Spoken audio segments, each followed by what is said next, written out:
Hey everyone! Welcome to Culture Binge, where we feast on the zeitgeist and tell you all about it. For everyone watching live, thanks for joining in.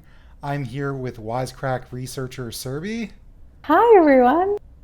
I'm also here with Wisecrack writer and host, Silver Lake Sweatiest, the Dawn of Dampness, Michael Burns, PhD. Hello.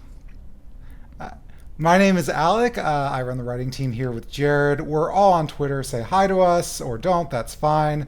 And a little special announcement is that Rick and Morty is coming back, I believe November 11th.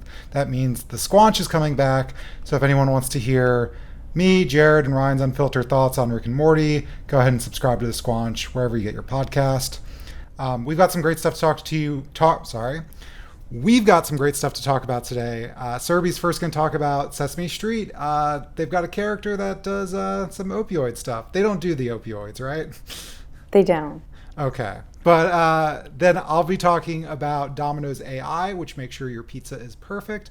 And keeping the food theme, Michael will be talking about the rise of ghost kitchens, which sounds spooky, but I'm told they're not. They're not spooky. We'll see. Who knows? Let's wait till we get there and decide. Okay. All right. So before we get into it, though, it's time for my least favorite name segment, What Slaps, What Chaps, where we talk about what we hate, what we like. Serby, why don't you start? What's going on this week? So nothing really chapped for me this week, so that's very exciting. And what slaps is I'm planning a big family trip to Europe next year, probably around March and April. I'm planning to go to Budapest, Vienna, and Prague. So if anyone has any recommendations on what to see, please let me know. That's awesome. Sounds very fun. Also, congratulations that nothing's bothering you this week. Usually something really bothers me, and it's possible that something really did bother me and I just repressed the memory. But as of right now, I feel like you kind of me. tempted the universe there by saying, like, everything's fine and nothing's chapped me. Like, really look behind your shoulder this week, because... What about you, Mike? Oh, What Slaps? What Slaps is the new Netflix reality competition show, Rhythm and Flow, the only hip-hop competition show hosted by Chance the Rapper, Cardi B, and T.I. It's sort of like American Idol or something like that, but for rap, and it's so good. I convinced my girlfriend to watch the first 5 minutes of episode 1, and then we ended up watching 4 episodes in a row the other night, staying up till 2. They're releasing it in 3 chunks. It's so good. I feel like even if you don't like rap music a lot, everyone would love that. So people should watch it. That's awesome. And Cardi B's commentary is phenomenal. We should get her on the podcast. Yeah, Cardi B, come on the podcast. We'd love to have you. Yeah, she'll be first time, long time. Excited to be here. What chaps? Oh, I'm really not into, I learned a lot about LDL cholesterol yesterday. And maybe for personal reasons, maybe not. Who knows? But it's just stressful that there's things that we eat regularly that can congeal inside of our arteries. I don't really like that. And I also it chaps that like everything good is bad for you. I know we all know that, but some days you're really reminded of it, and it stresses me out. This might make you feel good in that, from what I've read, and please write if I'm wrong. The cholesterol you eat is not related to your cholesterol. It's everything else you eat that causes your cholesterol. Wait, and by what? that I mean saturated fat. Oh, yeah. But it's in so much stuff. So the cholesterol or the fat? The fat? Yeah. Wait, the fat's the bad guy. That's good and wholesome in this world. Yeah. So yeah, I'm just really out on bad cholesterol. Yeah. I've got a really wholesome, I guess all slaps are wholesome, but I was walking on the street and there was a half-eaten piece of naan that someone dropped. Littering, that chaps my ass, but a squirrel took it in its mouth and ran up into a tree with this giant piece of naan and then began eating it like a human with its hands, and I was trying to take a video of it because I thought this could be the next pizza rat, and I didn't get the video of it. Damn. Also, before I say what chaps, thanks, Ruhan says a meager amount, but all my love and support. Thank you, Ruhan. What chaps is, last night I watched the film Vice. I keep telling people I'm mad at Vice, and I don't mean the the news outlet, but it's just not a good movie. I don't know. Like, this is not a political statement at all. Like, that's completely devoid. I just don't think it was a good movie. Have either of you seen it? I have seen it. Did you like it? I enjoyed it while recognizing it's not awesome. I think what I like about that movie is McKay tried to do something really interesting, and I appreciate that. Like, it's not a boring movie in terms of being formulaic, but I think he pushed a little far, and maybe he'll rein it in for his next one. But there was some interesting things in that movie, and Yeah. it wasn't made by a bad filmmaker in my mind. It was made by a good filmmaker that was maybe really swinging for the fences and missed the mark. Yeah, and I think the thing that is really, I've just been thinking about kind of angrily, not that angry, is like fictional films about real people and how I think I, as a category, don't like them. In that, like, I think when we're like, if it's like, oh, it's about World War II and there's a lot of historical accuracy there, it's not like there's some fictional character like they really said that because that person doesn't exist.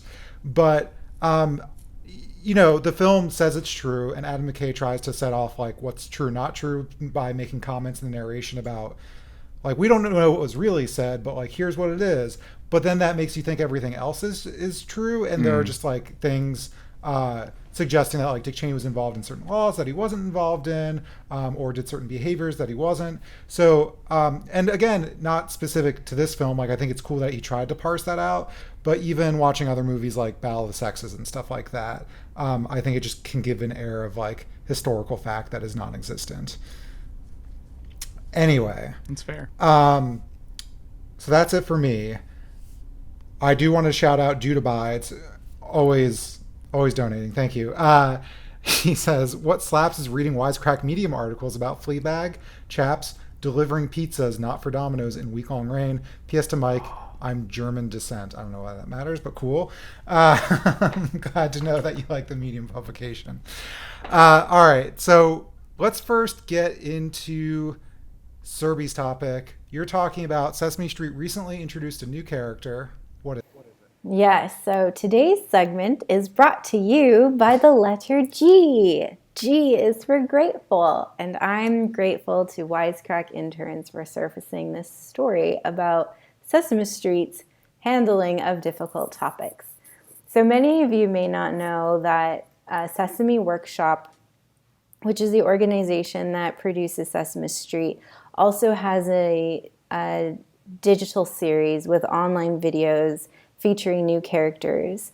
And last year, the online series introduced the topic of homelessness. And earlier this year, the show presented the issue of opioid addiction through the character of Carly, who is 6 years old, and she lives with her Muppet foster family due to her mother's addiction. So Carly's story is only online right now, but they're planning to transition it to the television series soon.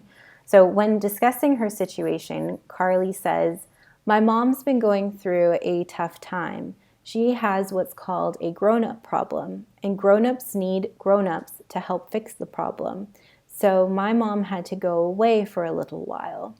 So the idea behind introducing Carly is to help children understand addiction and cope with the loss of their parents and help cope with their emotions, focusing on developing resilience and coping strategies. And there's also this emphasis that if a parent has an addiction, it's not the child's fault, because apparently children often feel that if their parent has a problem or an addiction or something, it's because of them, like maybe they were bad or they were stressful or something. So as Carly's story progresses, children will learn more about her history, why she was placed in foster care, and how her mother's treatment is progressing. So I have a few questions.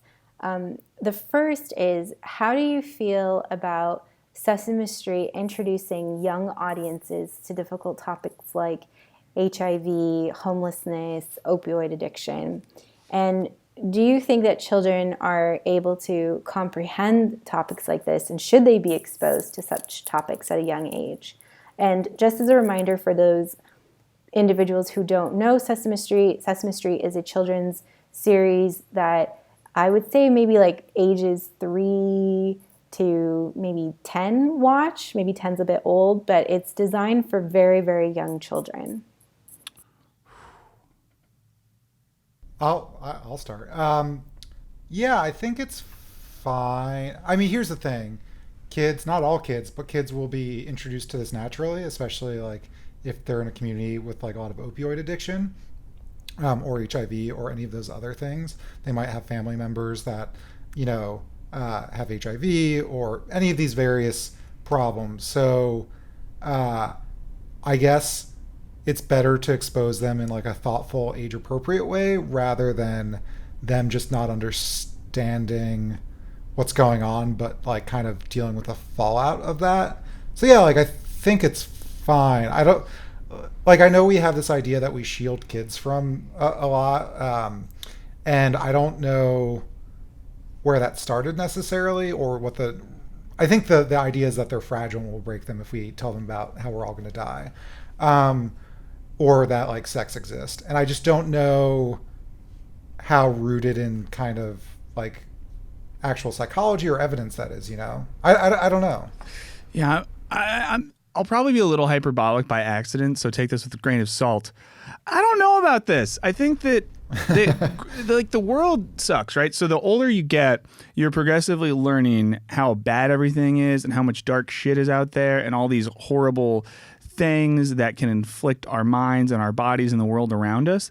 And there is something, and to acknowledge is not every child, you know, a lot of children already grow up in environments where they don't need, you know, Sesame Street to tell them how dark things can be.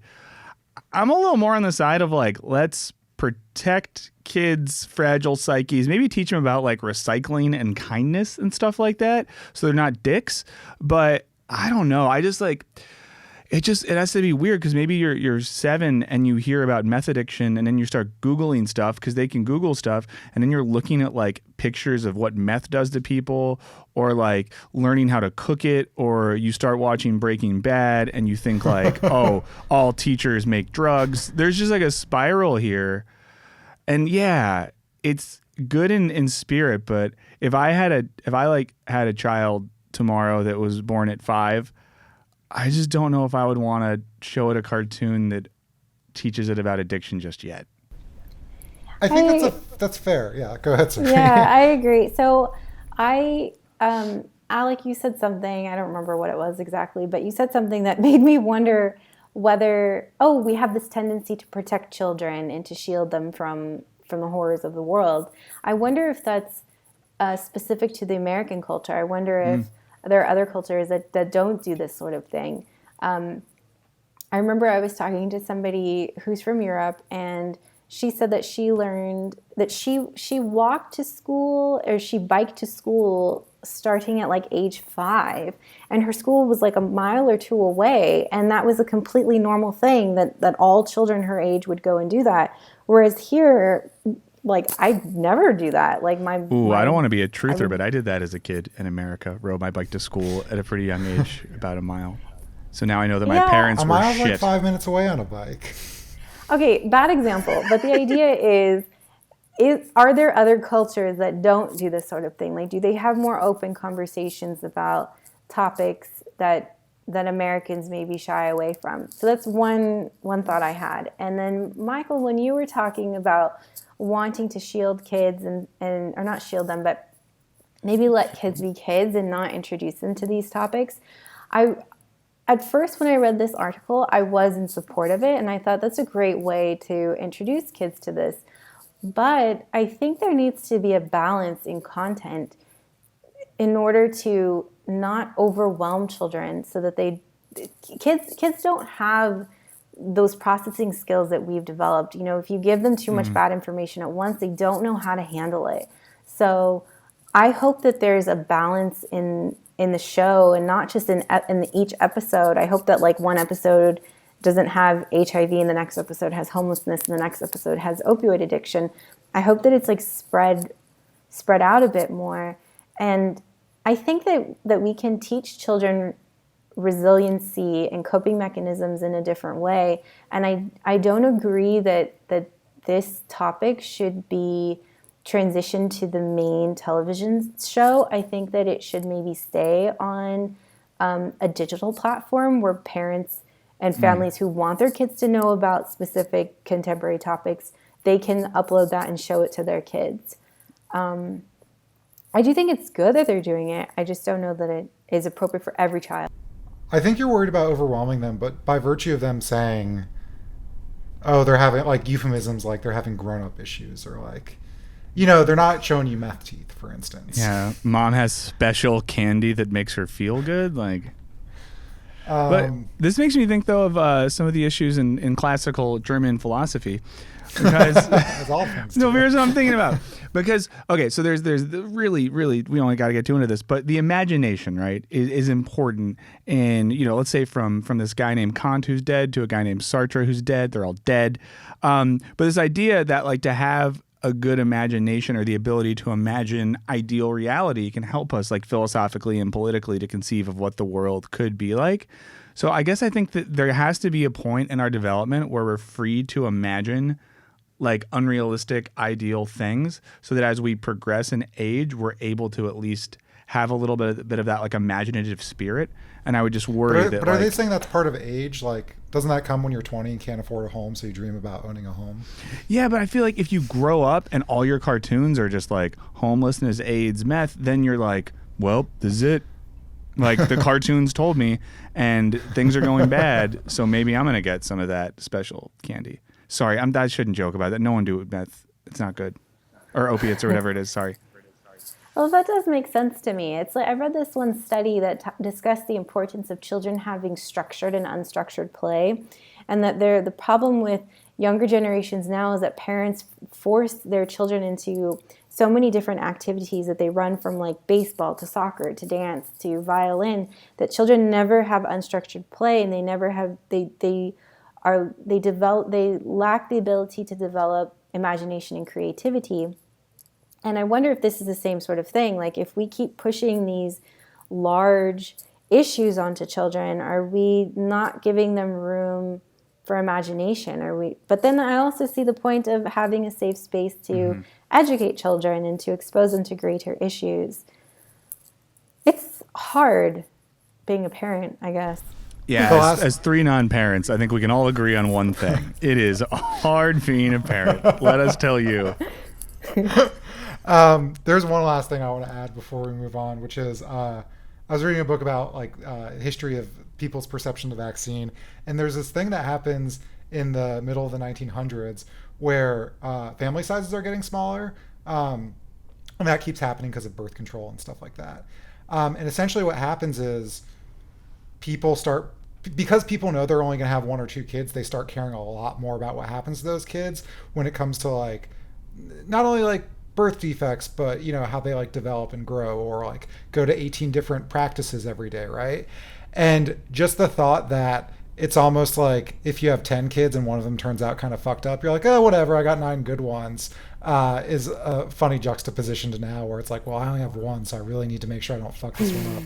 And I think like whether it's carting kids around to 18 different extracurricular activities, or like making sure like we really get their children's programming right. And like I'm not against getting children's programming right, but I think like this author, not in this context, was just saying that our sort of overprotection of our children really started with these smaller family sizes. So I thought that was like an interesting historical connection. So Alex's point is that everyone should be fruitful and multiply and have as many kids as possible.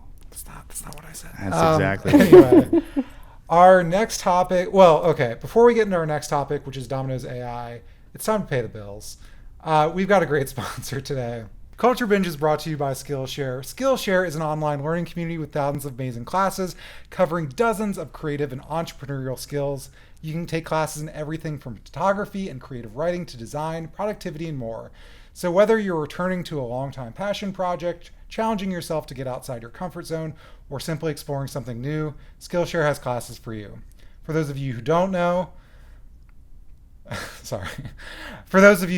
my main job here isn't hosting podcasts, it's editing all the scripts that you get to see in video form.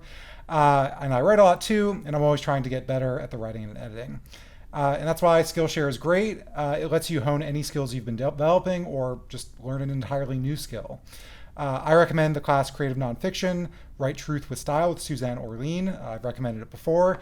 She's a staff writer at The New Yorker and author of a bunch of books, definitely knows what she's doing.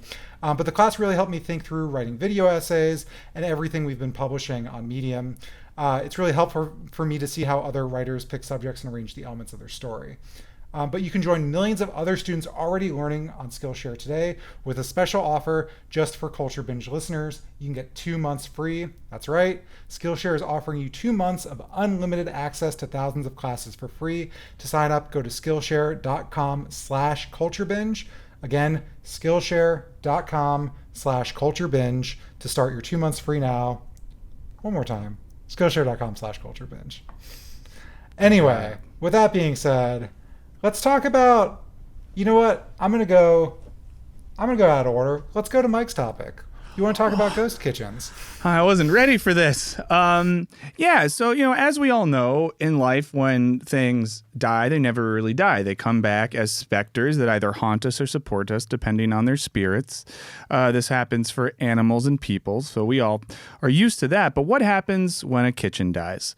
It comes back as a ghost kitchen. What is a ghost kitchen? Well, there is an article in Business Insider this week about ghost kitchens, and while you might imagine it's a formerly living kitchen that produces spooky meals to make you feel uncomfortable, it's a kitchen that's used by a bunch of different chains, restaurants, fast casual places all at once. Now, these are becoming extremely popular with the rise of something we talked about a few weeks ago, delivery services. So while deliveries can overwhelm a lot of places, and some of the places that come up in the article in particular are Chick-fil-A, Wendy's, Sweet Green, Halal Guys. I think there's some others, but we'll stick with Halal Guys is so good. We have it in Los Angeles now. Really? It used to just be a food cart that there would be long lines at, and then 3 imitators across the street from them. It was really funny. Yeah, Los Angeles now has a Halal Guys and one good place to get bagels. We're there, baby. But so shouts to Maury's Bagels. But these ghost kitchens are basically providing this place where if you on DoorDash or Caviar or whatever app you're using are ordering Wendy's or Sweetgreen or Halal Guys, rather than the order going to the restaurant in your area where you think you might be ordering from, you're actually getting food from one big central kitchen. And there's a new company that's opening a bunch of these. So a place called Kitchen United got $40 million in Series B funding to start building these in a lot of major cities. So it's like a new industry now is emerging around these ghost kitchens. I'll quickly say there's like 2 takes I see on this. I'm curious to see what y'all think. There's part of me that kind of riffing off the food delivery talk we had a few weeks ago, there's something nice about the fact that this food is being prepared in a space that's like meant for delivery. So it's not overwhelming employees, that a place doesn't have to worry about having a bunch of staff. And ideally the food can be like, put out at a quick and efficient pace. On the other hand, to be a child for a second, there's like something special sometimes about, if I get, not that I eat Wendy's, but it's mentioned in the article. If I want Wendy's, like I just want it from like the local Wendy's down the street. I want to know that like a officially trained Wendy's employee has made this thing. I want to be in touch with local businesses. And then along with that, like when does it all just become the same thing? When do we just have the one kitchen owned by the one company that basically that owns Taco Bell and like every other fast food chain? Shut up, that's not real. But it just seems like it's just getting so much worse than that way. And there's something about this that makes me long for something hyper local and specific. But the real question for y'all is, are you afraid of ghost kitchens? I agree with you, Mike. I think Michael, sorry. Either one is fine. Oh, Mike's fine? For Okay, you, actually, not for I Alec. called somebody Chris recently. His name is Christopher, and he was like, "My name is Christopher. If I wanted you to call me Chris, I would have told you that." Well, Fuck off, Serby. he was probably named after Christopher Columbus, and that's meaningful to him that he's connected to his namesake officially. So that makes sense. Thank you. I agree with you that there's like a loss of like that magic. It's like when you found out like Santa Claus wasn't real. It's like Exactly. The Wendy's kitchen isn't real. it's like you still get a gift, but you find out it's your parents, it's not Santa Claus. So for some reason it's less exciting. It's just like, oh, okay, thanks. Whereas before it was like, Santa brought this for me. Whereas now it'll be like, oh, the Wendy's like cook didn't make this. Like it was just some random ghost kitchen, some random like spirit made this. A Wendy's for me. employee is still making it. Oh, it's just not at their kitchen, right? So I don't know. I feel like I would want it straight from like the Elf factory. Yeah. One thing that strikes me is this is just functionally what like tons of Indian restaurants in New York City are, in that almost all of their business is takeout. And so they have crazy deals like half off if you dine in because like they actually have a storefront. It's not a real ghost kitchen, but nobody's ever in the restaurant. It's all their business is takeout. But anyway, yeah, like the efficiency thing is cool. I don't necessarily think that there's something magical about going to Wendy's, but I will say that there's kind of I'm going to pose another two ways to look at it. One is that, and we've talked about this before, like our delivery culture is making us ever more like isolated and alienated, and that like, not that fast food restaurants are a great place to meet people, but I guess in theory, maybe chat up your neighbor or something. You're probably not, but maybe you are. On the other end, we got a great email, and we're not going to have time to read it, but a person, when we're talking about delivery culture, was saying it's great for people with disabilities who like have trouble getting around.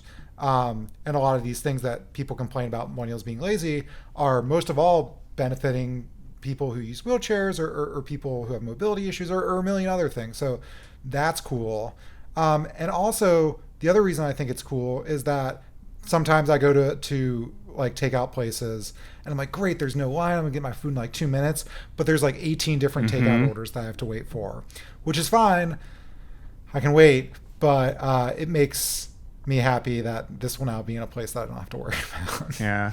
I guess like what worries me is that at a certain point that all of these, and I guess I'm like defending brands or chains right here, which is really not on brand, no pun intended for me. But what happens when all these chains we know and love are nothing, are just like basically ephemeral concepts, to get back to the topic of ghosts. And what I mean by that is at a certain point, you could have these kitchens owned by one company that contract out to prepare the food of another company, then delivered by an external service. So really the brand is just like this weird label selling point on this mass-produced food made by the same place, which also kind of touches on, I don't know if anyone saw it this week, but there was a TikTok that went viral. Hello, fellow kids. I watched a TikTok, but that a Panera employee made that shows how their mac and cheese comes in like plastic bags that are then heated up in hot water. I guess we could call it sous vide adjacent. But that's how all of Taco Bell works. Well, I know a lot about Taco Bell. Yeah. Well, no, this thing, I learned this at a young age because I had a cousin who was briefly a chef at Chili's, and he got fired because he tried to make a homemade sauce, and all the sauces were supposed to be squeezed out of plastic bags, and he like knew it was like an actual cook. But no, it's just at a certain point, like when is it just all that, and when does that become everything? Like food in plastic bags heated up at a central location delivered to us by like underpaid delivery drivers. I don't know. Yeah, I think what you're saying is really interesting, and I'm trying to think through it, so I'm sorry if I'm not that coherent, but brands are this ephemeral thing, and they feel a little less ephemeral because we can show up to a Wendy's and say, this is a Wendy's. It's got a physical location and employees or whatever. But the logical conclusion of this is that Wendy's is a name for a series of manufacturing process that are often probably outsourced to different companies that like if ghost kitchen is a thing that works, there will probably be ghost kitchens that are manufacturing lots of different people's foods. Like there could be a Yum Brands one making Taco Bell and KFC and all the other stuff they own. I think they own KFC. They do. So at which point, like Taco Bell is just the name for like a few menu items of a disaggregated or aggregated like manufacturing process. I don't know. Yeah, but it's just weird. such a far journey from the fact that, like, Taco Bell was originally some, guy in San Bernardino, California, copying the recipes of an older Mexican woman that had a restaurant across the street. And that, like, Wendy's, some guy named Dave Thomas had a daughter with red hair and decided to make her the creepy logo of his thing. And, like, Chick-fil-A, which is, like, some guy in Atlanta. Like, that there's this journey from some, whether it's manufactured or not, human narrative to pure ephemeral, the brand is the thing. It's really getting to it feels like we're getting to a logical conclusion here. I think that it's a real possibility that this will happen. There's this company in China, I believe it's called Lian Feng, and it's all the furniture, all the knickknacks, all the bits and bobs that you see like at Target or Walmart or all these shops, they're all created by Lian Feng or distributed, I'm unsure. But basically it's the same candle or the same like sofa or whatever. And all these companies will go to Lian Feng, they'll place orders, like I'll have 5 million sofas, I'll have 5 million candlesticks or whatever. And when you go to Lian Feng, it's basically looks like it's like an empty Target. All the items are on the shelf. So it's the same idea to me in a way, that it's this ghost kitchen and you can go in and you can like get your food or get your items and then sell it in your respective stores. So the idea of like it's all the same in terms of like food, I think it could actually happen. That like one day we just won't have. For the Chinese company then, are you saying that like they make these couches and if we had 3 different companies, we buy the same couch but then just put like our logo on it basically? Okay. Right. Yeah. Yeah, that happens all the time. I think I mentioned this before. There was a chair, like a computer chair I bought. They did a Kickstarter, but then someone discovered they were just buying them from Alibaba. And so it's like a Chinese but this is what so many startups do, is Genius. they will find some manufacturer in China and then slap some cool millennial branding on it and say, surprise, or, yeah. Well, counterpoint, they could have hired the manufacturer in China to create their chair, and that Chinese manufacturer then stole the idea and is now selling it on Alibaba. I think the implication was the chair was on Alibaba first before. Yeah. Yeah, and yeah, sorry. Well, it seems like the real takeaway from all this is go to your local fast food restaurant while you can. Get to know the employees. Hold them closely as they give you your food, because one day you're going to show up and it'll be gone. Yeah, they're going to be replaced by a robot. I think this is as good time as any to talk about our next food-themed topic, which is Domino's Pizza. One of my favorites, I'm not going to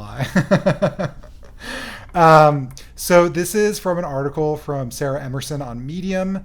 We'll have a link in the description to this and some of the other stories. But there's a quote.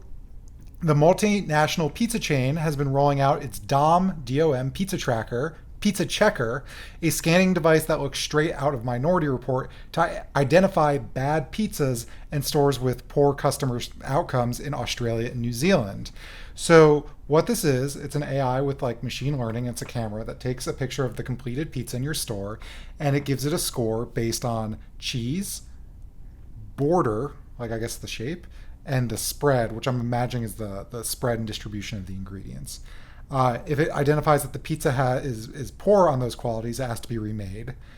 And this is a quote. Domino's insisted that DOM Pizza Checker is not a surveillance technology, but rather a training tool. Its spokesman said there is no punishment for not using the device, though the executive slide deck suggested it would be used to pinpoint low-performing stores.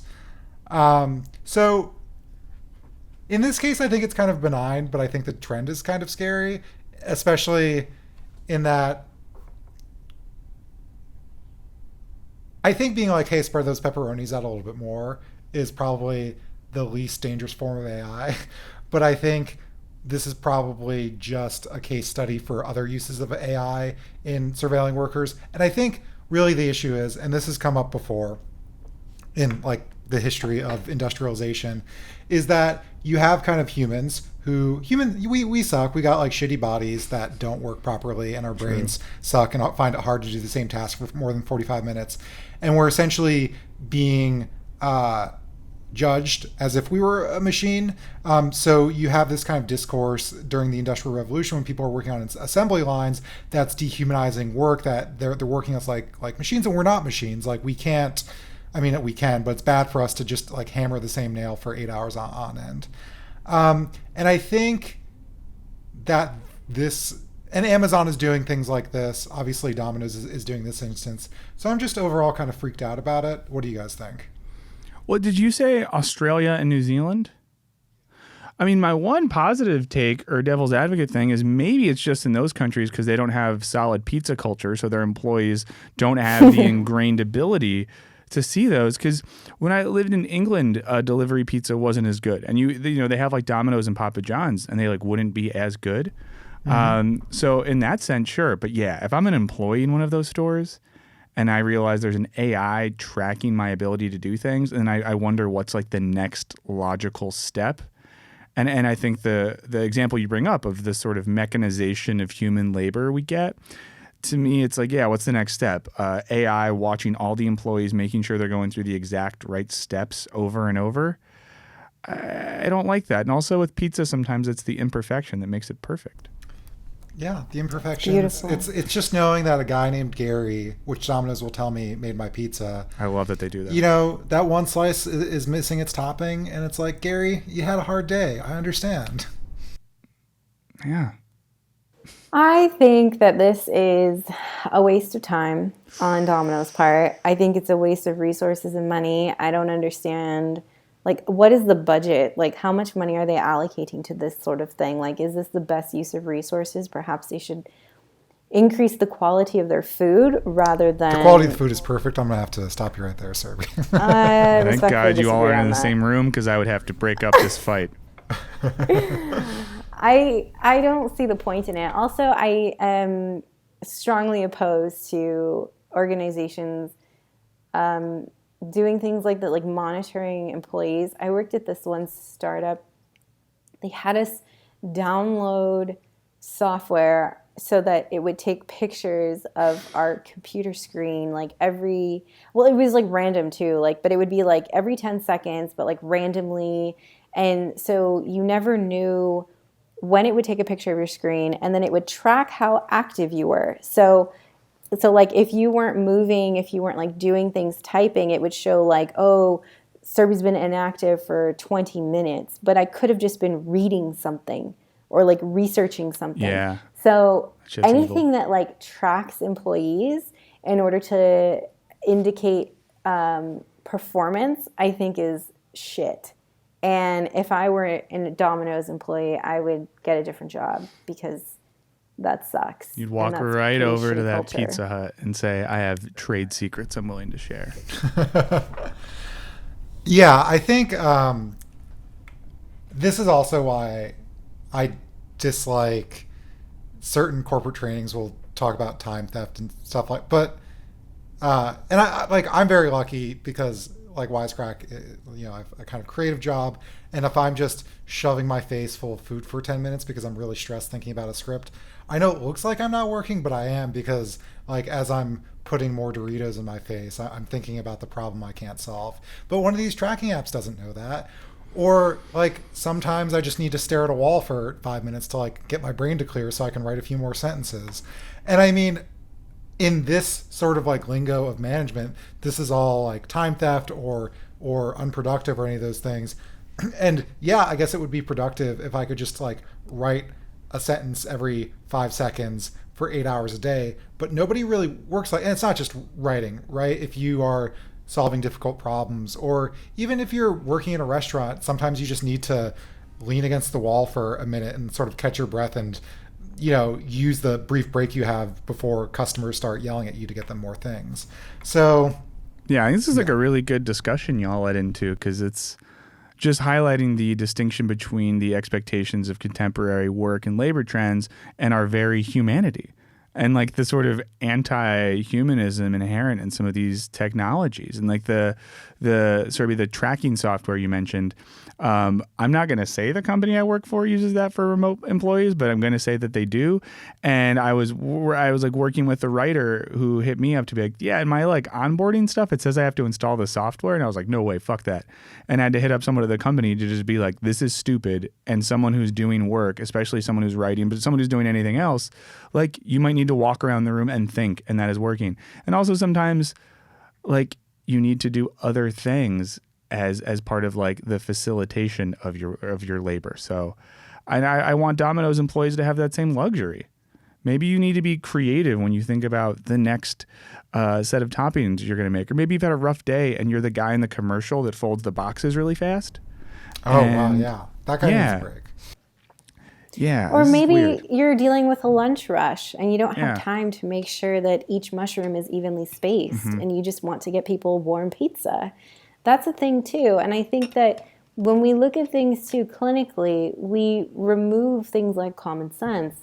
And it's a shame because I think it creates stress and a toxic culture in which people will now be focused on like measuring the sauce to crust ratio so that they don't get penalized. It almost makes me think of, so in the film industry, people work as stand-ins. So like whoever your favorite actor is, when they're on set, they can't have her stand there all day while they're getting the lights set up. So they have someone her exact size, and their job is to maybe stand there for a while to get ready for the real actor to come on set. I feel like in a weird way, that's what's happening with humans right now and robots and automated stuff, right?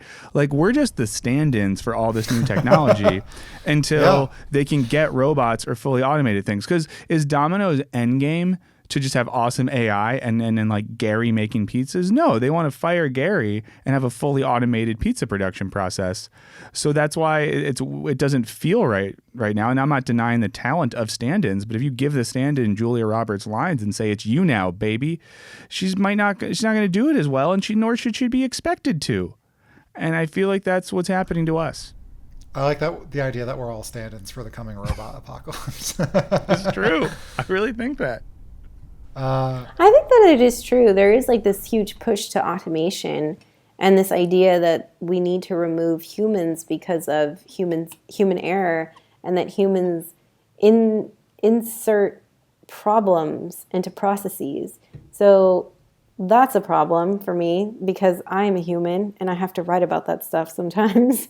And I'm like, I feel conflicted, but I also need a pet jack. Where are your alliances? All right. I think it's time to move on to voicemails and emails. So if anyone wants to leave us a voicemail, the number is 1-213-534-8807. That's 1-213-534-8807. Try to keep them short, snappy.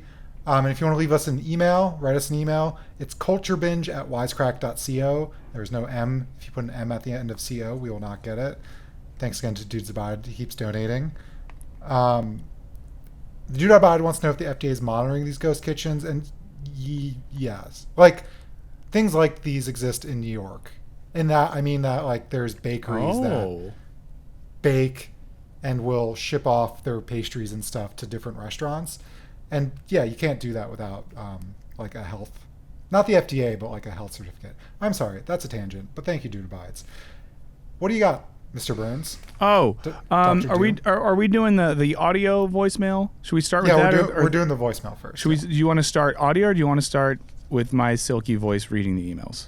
I want to start with someone else's voice. I'm sorry. Same. Okay, here we go. This is Tara or Taryn talking about Birth Strike, I think. Hey, this is Tanner calling in for the Culture Binge podcast.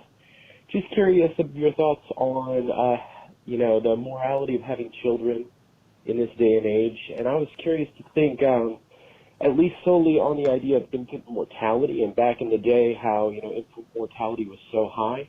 Was it less responsible to have children, given that the likeliness that they were going to die is just that much greater at an early age?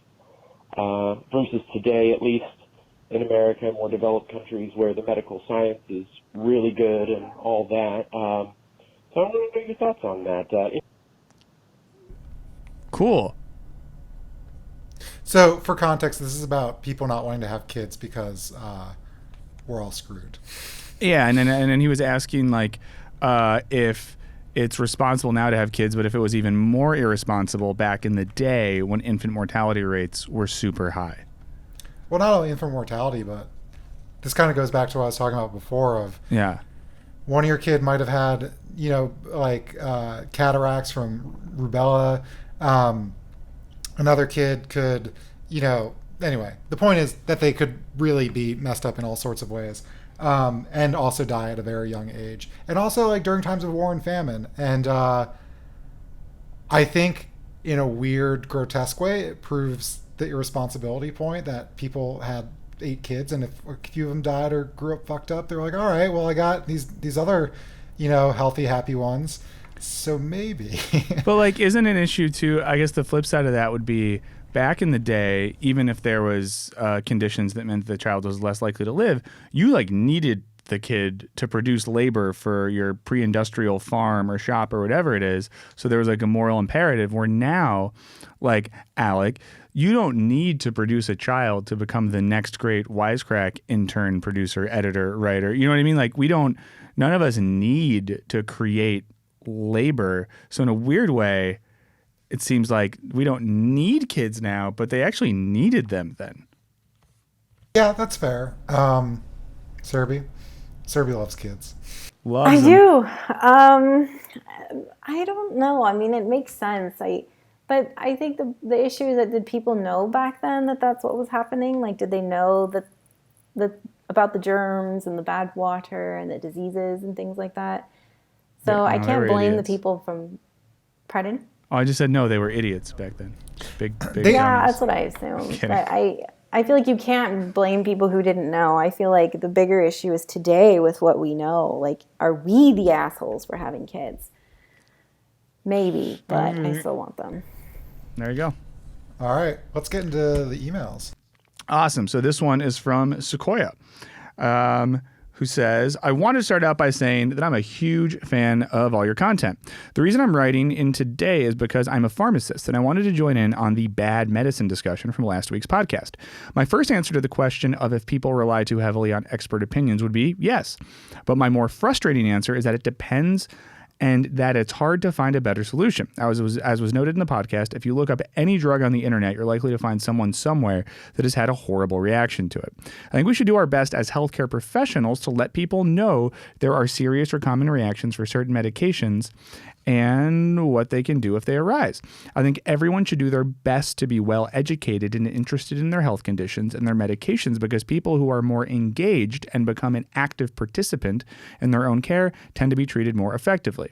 I think it's funny that you mentioned hydroquinone, because in pharmacy school, we were basically taught to discourage its use at all cost and to only use it in small areas of the body for short periods of time. Clearly, its use as a cosmetic has become somewhat widespread and potentially dangerous. Oops. Part of the problem with this product and many other over-the-counter products is that people assume they are safe because they're over-the-counter. Obviously, this is not true. It just means they are able to be used without a doctor's direct supervision. On the second part of the discussion about bad doctors, I just think about it like this. Just like any other profession, there will be bad doctors. Obviously, that's still a problem because a bad doctor can do a lot of damage. In pharmacy school, they tell us that we should get as much of our continuing education from new studies that come out and primary literature as we can, and the same should go for physicians as well. Many physicians cultivate close relationships with drug reps, and clearly it can be damaging when they rely too heavily on information from drug reps and don't consult the primary literature. Whether it be out of laziness or convenient, it's difficult to keep up no matter what your specialty is, because there's always so much new information coming out every day. My recommendation would be for people to find a doctor that they trust and who makes them feel like an active participant in their own care. Also, ask lots of questions.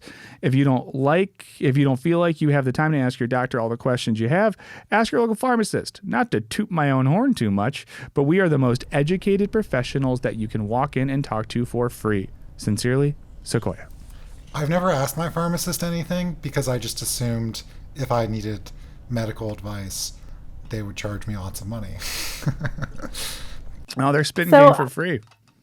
I read Sequoia's email and I'm like, you know what? I am an active participant in my health, but I don't think that I've ever fully utilized a pharmacist's knowledge. So I went in to talk to my pharmacist, and I was like, wow, you really know. Like, they're very, very smart. And like things that were just like, oh, if you have eczema, you should try this. Or like, I even got recommendations for like natural remedies as well. The pharmacist I spoke to encouraged me to increase my intake of turmeric to decrease inflammation, which could help decrease things like headaches and things like that. And I thought that was cool. Like, my doctor has never recommended turmeric to me. Other people have, but I just thought it was sort of like drink like swamp water to like do whatever. I thought it was like a Gwyneth Paltrow sort of thing. But my pharmacist said that there are studies and stuff, so it was interesting. So thank you, Sequoia, for writing in. Yeah, that's a really awesome take.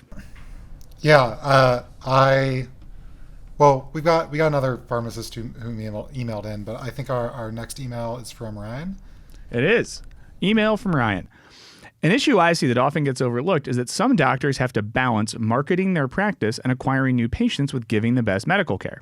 It's a very difficult balance for some. No sick patient wants to hear that their symptoms will go away with rest and Tylenol in 7 to 10 days, but oftentimes no medical care is the best medical care.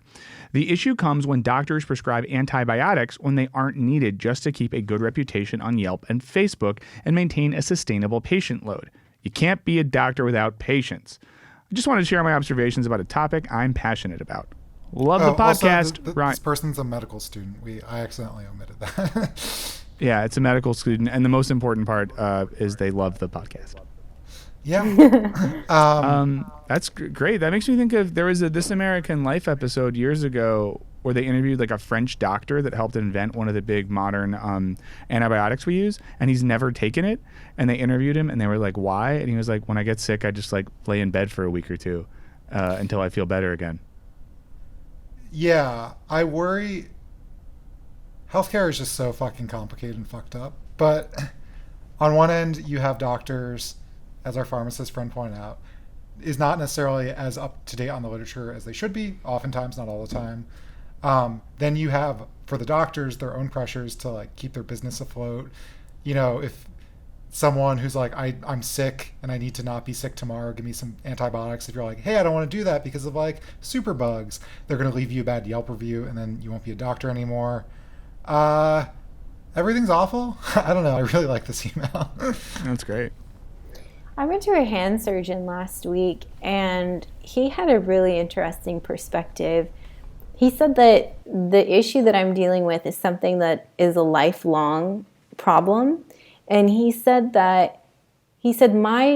philosophy when it comes to medication and intervention and surgery is that unless the problem that you're experiencing significantly impacts your life in the sense that you're no longer able to be a contributing member of society, you're no longer able to engage in the activities that you love, or that you are in debilitating pain, you should not do anything about it.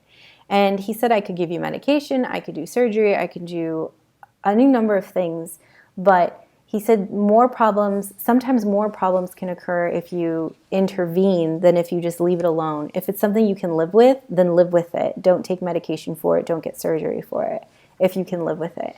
And I thought that was a good thing for me to hear, because I'm the type of person who runs into the doctor as soon as I'm experiencing anything. And I'm like, I need to get this figured out because I don't want it to get worse, or I don't want something bad to happen. So that was interesting. Yeah, I grew up poor, so going, like, when I got really sick, we'd go to the doctor, but there was always a frugality to it where my friends who were more well off, every time they sneezed, they would go to the doctor and usually get prescribed an antibiotic or something. But even as an adult who can afford to go to the doctor, unless it's really, really messed up, and there have been times where I've been really fucked up, I just don't go. What do we have from Kim is the next one? Oh, yeah. Kim, hello, Wisecast, longtime listener. If you have any doubts or concerns about any medication prescribed or over the counter, please, she wrote it in all caps, ask your pharmacist. They're actually more thoroughly trained in drug side effects and interactions than doctors. They are the superior experts on these topics. If you're taking several drugs at the same time, even if some are over the counter, Run the full list past the pharmacist who will warn you of any interactions. Ignoring medical professional advice based on Google searches can lead to the sort of paranoia rampant in the anti-vaxxer community. Sometimes it's not doubting the medical world as a whole, but just picking the right expert to consult. A doctor simply won't have the most up-to-date info on drugs. It's not their area of expertise. Also, if you have inadequate or problems with insurance, a good pharmacist will advocate on your behalf to make sure you get the medicine you need. They're valuable medical resources a lot of people ignore. If it's about medication, always ask your pharmacist. Keep up the good work. I love listening. Kim. Love these pharmacist emails. Everyone talk to your pharmacist. I'm all in on pharmacists now. I'm going to go talk to mine immediately. I feel like they're like heroes in our midst that we haven't adequately appreciated. Yeah, I think that's accurate. Yeah. And I think they probably, this is a joke on Righteous Gemstones, they probably get a lot of shit because they often like work in a like Walgreens or a Walmart. Oh yeah, the optometrist. Oh right, she's yeah, with it's the same. DJ? It's the same joke. Yeah, like, same no, thing. he doesn't work at Walmart. He's the eye Yeah. doctor at there. Oh, shouts to Gemstones. All right, last one. Let's do. Oh, there's two left. We got time for one. I'm sorry. We got. Well, I won't say both names because I don't want anyone to feel left out. One of them, they're both about reproduction. Should I just pick one? Let's do the shorter one. Great. The long one, you don't know who you are, but it was a great email. Email from Justin. I love Culture Binge. Listen to every episode, and it was awesome to see the concept of antinatalism explored on the last podcast. As a big antinatalist, I wanted to address what I think was somewhat of a misunderstanding of the concept. For example, Serby said that she wants kids and thinks they will be a net positive for the world if she does have kids. However, antinatalism is about the perspective of the non-existent child. Is it worth it to the non-existent child to come into existence and experience untold suffering in the name of whatever benefits they might get or give the world? From this lens, antinatalism is, for me, the only moral choice. Let me know if this changes your thoughts or not. Either way, keep up the awesome podcast. It's Thanks, going to end Justin. with Serby thinking we're heartless monsters who hate children. I'm sure she already does. No, well, it's something that I struggle with a lot because I do think about it. And there was a very long time when I thought that I shouldn't have children because of this very thing, that how will I feel in like 20 years if my child came to me and said, why did you bring me into this world when there's so much destruction and sadness and whatever? I don't know. Like, I don't know.